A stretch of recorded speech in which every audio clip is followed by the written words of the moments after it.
Estamos começando o nosso 8º mandamento. No vídeo de hoje, temos como tema resgatar a importância da cidadania participativa.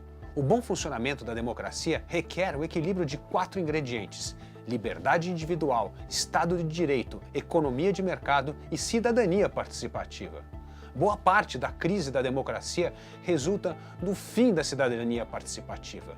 O cidadão ficou viciado em privilégios estatais e se comporta como uma criança mimada. Sua luta política consiste em reclamar do governo, fazer greve para defender privilégios corporativistas e pressionar por benefícios setoriais que oneram o Estado e prejudicam a sociedade, drenando o potencial do país de competir, inovar, produzir e empreender. No vácuo deixado pela cidadania participativa, surgiram 3 males que debilitam a democracia. O primeiro é o crescimento do despotismo governamental. Governos passaram a ditar leis que invadem as escolhas privadas, regulando os hábitos alimentares, as preferências sexuais e as normas sociais, padronizando a nossa maneira de falar, agir e pensar. Essa ingerência indevida procura estabelecer regras de comportamento politicamente correto, uma verdadeira afronta às liberdades individuais, aos princípios liberais e à pluralidade, e revela uma sociedade de baixa tolerância com as diferenças de crença, opinião e comportamento. Esse desinteresse do cidadão o leva a abrir mão de alguns dos seus direitos, responsabilidades cívicas e liberdades individuais, delegando mais poder ao governo, não só sobre questões políticas, mas também sobre a vida cotidiana. Alex Tocqueville, pensador francês do século XIX, via nesse despotismo suave do Estado a mais perigosa ameaça à democracia, o que causa um segundo mal, a proliferação de grupos de pressão que disputam o poder para obter favores governamentais, ignorando o bem-estar da sociedade.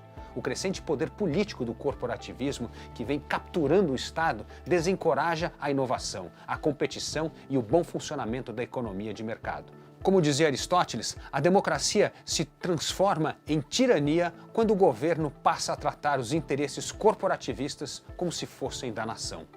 O terceiro mal é o fortalecimento do populismo.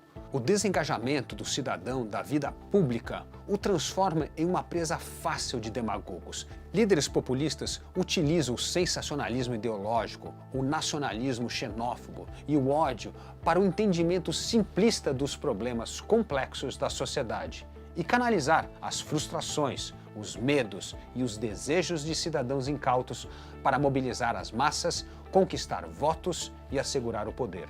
Os populistas enfraquecem as instituições democráticas, pois enxergam nos limites constitucionais um entrave para satisfazer a vontade popular. O legado de governos populistas é de debilidade do sistema democrático e profundas crises econômica, política e social.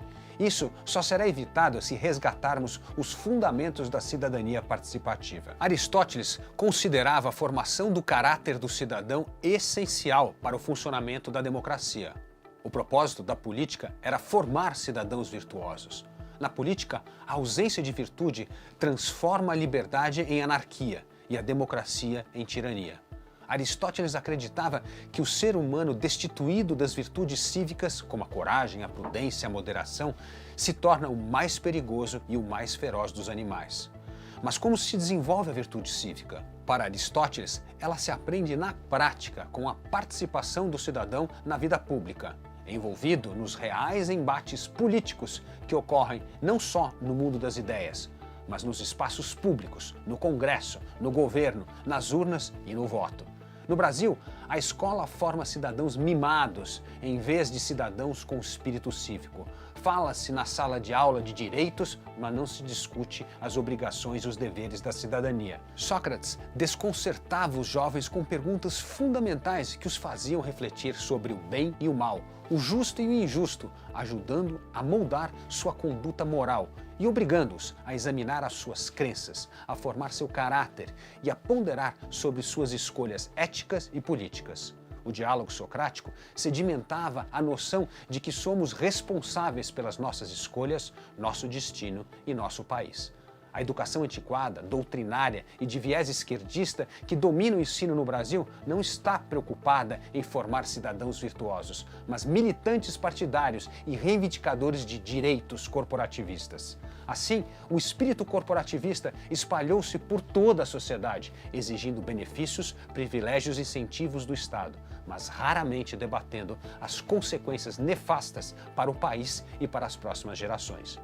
Todos esses fatores obrigaram as pessoas a buscarem outros fóruns para discutir as questões públicas.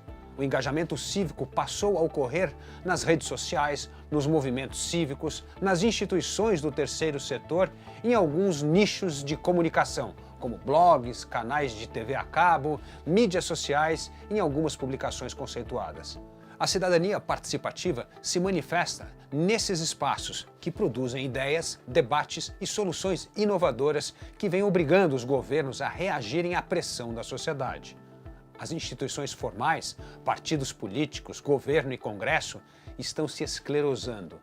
Elas têm de se abrir para a sociedade civil e encorajar o florescimento da cidadania participativa, porque a melhor forma de reconectar o Estado com a sociedade é a descentralização do poder. Se dermos a devida atenção aos reais problemas do país, conseguimos não só desenvolver soluções inovadoras, como também rever conceitos, atitudes e crenças que nos impedem a enfrentar as mudanças de comportamento e de cultura que travam o progresso do país. Mas se nos distanciarmos da política, criamos uma visão infantil do governo, o que gera expectativas irrealistas do Estado e dos políticos, causando frustração e alimentando o cinismo em relação à política e às instituições democráticas. O espírito de colaboração para resolver problemas na arena pública ressuscitará o realismo político, indispensável na longa e difícil batalha para desmantelar o assistencialismo estatal e criar o Estado prestador de serviço. E só será vencida se conseguirmos um novo consenso em torno das reformas inadiáveis do Estado. Esse foi o 8º episódio da nossa série. Obrigado por acompanhar.